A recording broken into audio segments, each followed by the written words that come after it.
नमस्कार साथियों, स्वागत और अभिनंदन आप सभी का आपके अपने YouTube चैनल कुमावत जीएस पर। और आज अपन बात करने वाले हैं। आज की अपनी जो क्लास है वो करंट अफेयर्स की 7 नंबर की क्लास है। 6 क्लासेज अपन पढ़ चुके हैं, ये अपनी 7वीं क्लास है। ठीक है, इसमें अपन वन लाइनर प्रश्न पढ़ेंगे सारे के सारे, जो कि 30 प्रश्न होंगे। ठीक है, बहुत ही कम समय में अपन इनको कवर करेंगे रिवीजन के हिसाब से। देखिएगा, पहला प्रश्न है कि डूंगरपुर जिले के आदिवासी क्षेत्रों में महिलाओं और लड़कियों से संबंधित अपराधों को कम करने के लिए किस अभियान की शुरुआत की गई है। तो देखिएगा, डूंगरपुर जिला प्रशासन के द्वारा आदिवासी क्षेत्रों में महिलाओं और लड़कियों से संबंधित जो भी अपराध होते हैं साथियों, उन सभी को कम करने के लिए ऑपरेशन शक्ति अभियान की इन्होंने शुरुआत की है। किस अभियान की शुरुआत की है? ऑपरेशन शक्ति अभियान की शुरुआत की गई है। और ये अभियानों से लेकर के साथियों आपको एग्जाम में जो कि एक प्रश्न आपको जरूर देखने को मिलता है, तो याद रखिएगा, अभियानों की जो भी क्लासेज है वो मैं आपके लिए अपडेट कर दिया हूँ, ला दिया हूँ। ठीक है, वहाँ प्लेलिस्ट से जाकर के आप उस क्लास को देख सकते हैं। देखिएगा, अगला प्रश्न है, बूंदी जिले में वेश्यावृत्ति समाप्त करने के लिए किस अभियान की शुरुआत की गई है। तो देखिएगा, बूंदी जिले के अंतर्गत वेश्यावृत्ति को समाप्त करने के लिए ऑपरेशन अस्मिता की शुरुआत की गई है। किस अभियान की शुरुआत की गई है? ऑपरेशन अस्मिता की शुरुआत की गई है।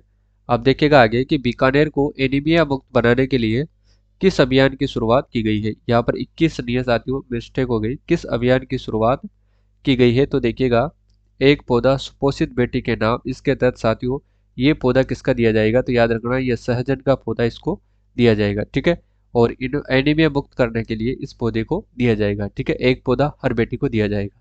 और ये किस प्रशासन के द्वारा चलाया जा रहा है? तो बीकानेर जिला प्रशासन के द्वारा चलाया जा रहा है। ठीक है, अब आगे देखिएगा, न्यू न्यूमोकोनियोसिस पर नीति बनाने वाला देश का पहला राज्य है राजस्थान। ठीक है, न्यूमोकोनियोसिस पर नीति बनाने वाला देश का पहला राज्य कौन सा है? तो वह है राजस्थान। अगला देखिएगा, उत्तर भारत की पहली रोबोटिक एंजियोप्लास्टी का उद्घाटन कहाँ पर किया गया है? तो देखिए साथियों, उत्तर भारत की पहली रोबोटिक जो एंजियोप्लास्टी है उसका उद्घाटन जयपुर जिले के एसएमएस हॉस्पिटल के अंतर्गत किया गया है। कौन से हॉस्पिटल में? साथियों याद रखना, एसएमएस अस्पताल के अंतर्गत ये किया गया है। ठीक है, और ये राजस्थान में किया गया है, उत्तर भारत की पहली रोबोटिक एंजियोप्लास्टी का उद्घाटन। अगला देखिएगा, किसान कलेवा योजना की शुरुआत कब की गई थी? तो देखिए साथियों, किसान कलेवा योजना की शुरुआत किसानों को मंडियों में भोजन उपलब्ध करवाने के हेतु की गई थी, यानी कि इसी के उद्देश्य से की गई थी। और ये 20 जनवरी सन 2014 को इसकी शुरुआत की जाती है। तो याद रखना साथियों, किसानों को कितने रुपए में भोजन उपलब्ध करवाया जाता है? तो 5 रुपए के अंतर्गत भोजन जो है उपलब्ध करवाया जाता है। ठीक है, अगला देखिएगा, कालाकूटा, तामेसरा और रूपाखेड़ी में मैंगनीज के विशाल भंडार खोजे गए हैं। ये किस जिले के अंदर स्थित है? ये साथियों खानों के नाम है, याद रखना। ये कौन है? खान है। कौन कौन से? कालाकूटा, तामेसरा और रूपाखेड़ी। यहीं से आपके जो है प्रश्न बनते हैं खनिजों को लेकर के। तो ये बांसवाड़ा जिले के अंदर स्थित है साथियों, याद रखना। कहाँ पर स्थित है? ये बांसवाड़ा जिले के अंदर स्थित है। ठीक है, अगला देखिएगा, इंपॉर्टेंट है सारे के सारे प्रश्न। प्रदेश के किस अभ्यारण्य में पहली बार जंगल सफारी शुरू हुई है? तो प्रदेश का वो कौन सा अभ्यारण्य है साथियों जहां पर सर्वप्रथम बार, यानी कि फर्स्ट बार जो है जंगल सफारी की शुरुआत की गई है? तो केला देवी अभ्यारण्य, जो कहाँ पर स्थित है साथियों? करौली के अंदर स्थित है। ठीक है, कहाँ पर स्थित है? ये करौली में स्थित है। अगला प्रश्न देखिएगा, गोटियांबा मेला किस जिले में लगता है? तो गोटियांबा मेला की बात करें तो साथियों ये बांसवाड़ा जिले में लगता है। और कब लगता है? तो चैत्र अमावस्या को लगता है। ठीक है, अगला देखिए, नेक्स्ट है, गुरु गोविंद जनजातीय विश्वविद्यालय एवं वैदिक गुरुकुल की स्थापना किस जिले में की गई है? तो ये तो साथियों आपके इंपॉर्टेंट प्रश्न बन जाता है एग्जाम के पॉइंट ऑफ व्यू से, क्योंकि इसी प्रकार की जो प्रश्न एग्जाम में पूछे जाते हैं। ठीक है, तो देखिएगा, गुरु गोविंद जनजातीय विश्वविद्यालय एवं वैदिक गुरुकुल की स्थापना बांसवाड़ा जिले के अंतर्गत की गई है, याद रखना, बांसवाड़ा जिले में। ठीक है, अब आगे देखिए, प्रदेश में जयपुर और जोधपुर के बाद, ये देखना, ये इंपॉर्टेंट प्रश्न है साथियों एग्जाम के पॉइंट ऑफ व्यू से, कि प्रदेश में जयपुर और जोधपुर के बाद किस जिले में पुलिस कमिश्नरेट सिस्टम लागू होगा? यानी कि फिलहाल दो ही जिलों के अंतर्गत था पुलिस कमिश्नरेट लागू होता था, अब किस जिले में लागू होगा? तो ये कोटा जिले के अंतर्गत लागू होगा। ठीक है, अगला देखिए, जैसलमेर जिले के किस व्यक्ति को राजस्थान उद्योग रत्न पुरस्कार, यानी कि जैसलमेर के वो कौन से व्यक्ति हैं जिनको राजस्थान उद्योग रत्न पुरस्कार, सर्वश्रेष्ठ बुनकर रत्न पुरस्कार से सम्मानित किया गया है? तो याद रखना, माधुराम को। किसको? माधुराम को दिया गया है। ठीक है, अब आगे देखिए, राजस्थान हस्तशिल्प रत्न पुरस्कार, राजस्थान हस्तशिल्प रत्न पुरस्कार किसे प्रदान किया गया है? तो याद रखना साथियों, ये रामस्वरूप शर्मा को किया गया है और ये कहाँ से संबंध रखते हैं तो जयपुर जिले की ये निवासी है। ठीक है, अब आगे देखिएगा। एसडीजी इंडेक्स 2.0 में राजस्थान का कौन सा जिला पहले स्थान पर है? एसडीजी एसडीजी इंडेक्स, और वो कौन सी है 2.0, तो इसमें कोटा जिला जो है पहले स्थान पर है, याद रखना है। अगला देखिएगा साथियों कि हैंडबॉल अकादमी प्रदेश के किस जिले में बनाई जा रही है? हैंडबॉल अकादमी प्रदेश के किस जिले में बनाई जा रही है? तो साथियों याद रखना ये जैसलमेर जिले के अंतर्गत बनाई जा रही है। हैंडबॉल अकादमी याद रखना है, इंपॉर्टेंट है एग्जाम के पॉइंट ऑफ व्यू से। ठीक है, आगे देखिए। अब अगला है कि राजस्थान के किसान और शिक्षाविद सुरेंद्र अवाना, राजस्थान के किसान और शिक्षाविद सुरेंद्र अवाना को किस पुरस्कार से सम्मानित किया गया है? तो याद रखना अभिनव किसान पुरस्कार से सम्मानित किया गया है। अभिनव किसान पुरस्कार 2021 से इनको सम्मानित किया गया है। ठीक है, किसको? सुरेंद्र अवाना, जो कौन है? किसान और शिक्षाविद है साथियों, याद रखिएगा। अगला है राजस्थान का foundation Rajasthani brand ambassador, Rajasthan foundation का जो है राजस्थानी ब्रांड एम्बेसडर किसे बनाया गया है? सुशील शर्मा को बनाया गया है, और ये भी आपके एग्जाम की दृष्टि से पॉइंट ऑफ व्यू से इंपॉर्टेंट है। ठीक है, सुशील शर्मा को बनाया गया है राजस्थानी ब्रांड एम्बेसडर। ठीक है, अगला देखिएगा। राजस्थान में संगीत नाटक अकादमी पुरस्कार 2022 से किसे सम्मानित किया गया है? संगीत नाटक अकादमी 2022, तो ये ध्यान रखना गाजी खान बरना, और ये कौन है? तो याद रखना मित्रों ये करताल वादक है। कौन है ये? करताल वादक है, इंपॉर्टेंट है, याद रखिएगा। अगला देखिए, नेक्स्ट है आपके सामने 2012 में पद्मश्री से सम्मानित साकर खान का संबंध किससे है? तो याद रखना साकर खान का जो संबंध है मित्रों वो है कामायचा लोक वाद्य यंत्र ये क्या करते हैं? बजाते हैं। ठीक है, लोक वाद्य यंत्र ये बजाते हैं, इंपॉर्टेंट है, ये आपको याद रखना है। ठीक है, अगला देखिए। प्रदेश की कौन सी पंचायत पहली शराब मुक्त ग्राम पंचायत बन गई है? तो प्रदेश की वो कौन सी पंचायत है मित्रों जो पहली शराब मुक्त ग्राम पंचायत बन गई है? काचपली गांव राजसमंद, जो कि पहली शराब मुक्त पंचायत बन गई है। ठीक है, अगला देखिएगा। राजस्थान के वीर सपूत जिन्हें मरणोपरांत सर्वश्रेष्ठ जीवन रक्षक पदक से सम्मानित यानी कि किया गया है, नवाजा गया है, तो वो कौन से है साथियों?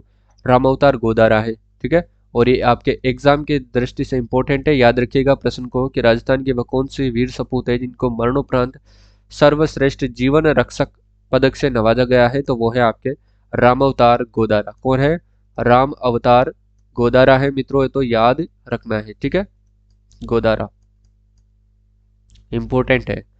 अगला देखिए, नेक्स्ट है आपके सामने मारवाड़ रत्न पद्मश्री कोमल कोठारी सम्मान 2022 से किसे सम्मानित किया गया है? तो याद रखना डॉक्टर महेंद्र भानावत को सम्मानित किया गया है। किससे? डॉक्टर कोमल कोठारी सम्मान 2022 से डॉक्टर महेंद्र भानावत को दिया गया है। अगला देखिएगा। साहित्य अकादमी 2021, साहित्य अकादमी पुरस्कार 2021 राजस्थानी भाषा के लिए किसे दिया गया है? तो साथियों मिठेश निर्मोही को दिया गया है, और इनकी कौन सी कविता थी? मूर्ति के लिए ये दिया गया है। ठीक है, इंपॉर्टेंट है आने वाले एग्जाम के पॉइंट ऑफ व्यू से। अगला देखिएगा। राजस्थान के वीर सपूत जिन्हें मरणोपरांत, ये तो आप अभी अपन ने रिपीट किया है कि सर्वश्रेष्ठ जीवन रक्षक पदक जो कि रामावतार गोदारा को दिया गया है। अगला देखिएगा। देखिए अगला प्रश्न है कि किसे भूमि संरक्षण के लिए विश्व के सर्वोच्च पुरस्कार लैंड फॉर लाइफ अवार्ड 2021 से सम्मानित किया गया है? तो ये किया गया है साथियों, याद रखना प्रोफेसर श्याम सुंदर जानी को। किसको दिया गया है? प्रोफेसर श्याम सुंदर जानी को। ठीक है, याद रखना इंपॉर्टेंट प्रश्न है, लैंड फॉर लाइफ अवार्ड 2021। अगला प्रश्न देखिएगा।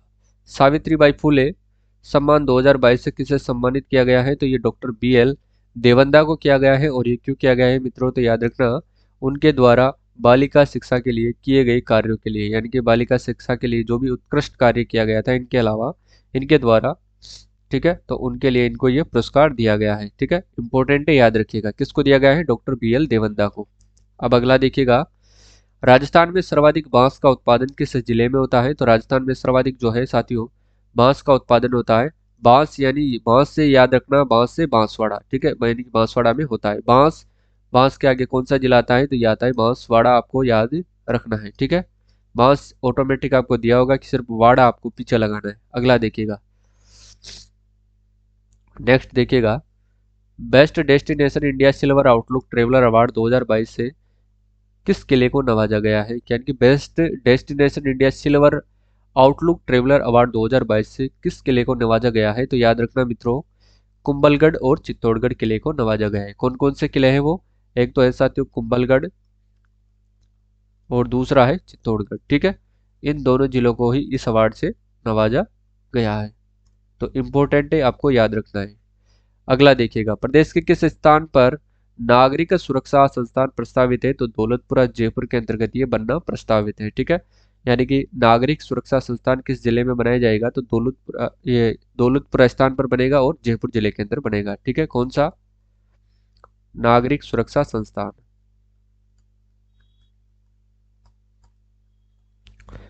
नागरिक सुरक्षा संस्थान। ठीक है, इंपॉर्टेंट है, याद रखना है आपको। ये कहाँ पर बनेगा? तो याद रखना, ये दौलतपुरा जयपुर के अंतर्गत ये बनाया जाएगा। अगला देखिएगा, वंशावली संरक्षण एवं संवर्धन अकादमी प्रदेश के किस जिले में प्रारंभ होगी? तो ये जयपुर जिले के अंतर्गत प्रारंभ की जाएगी। कौन सी? वंशावली संरक्षण और संवर्धन अकादमी जो है प्रदेश के जयपुर जिले के अंतर्गत प्रारंभ की जाएगी। इंपॉर्टेंट है, याद रखिएगा। ठीक है, तो आज के ये 30 प्रश्न अपन ने देखे हैं और 30 प्रश्नों में से आपको एक एक या दो प्रश्न आपको हर क्लास में से आपको देखने को मिलेंगे। ठीक है, किसी क्लास में रिपीट भी हो रखे तो उस हिसाब से एक भी क्लास ऐसी नहीं जाएगी साथियों जहां से आपको एग्जाम में प्रश्न देखने को नहीं मिलेगा। ठीक है, तो हर क्लास में से आपको प्रश्न देखने को मिलेंगे। तो इंपॉर्टेंट क्लासेज है, सभी को आपको देखना। अगर आप आज पहली बार चैनल पर आए हो तो बाकी की जो भी क्लासेज है उन सभी को आप देख लीजिएगा एक एक करके। ठीक है, छोटी छोटी क्लासेज है, ज़्यादा समय नहीं लिया गया है आपका। तो आज के लिए बस इतना ही, मिलते हैं अगली क्लास में, तब तक के लिए जय हिंद जय भारत।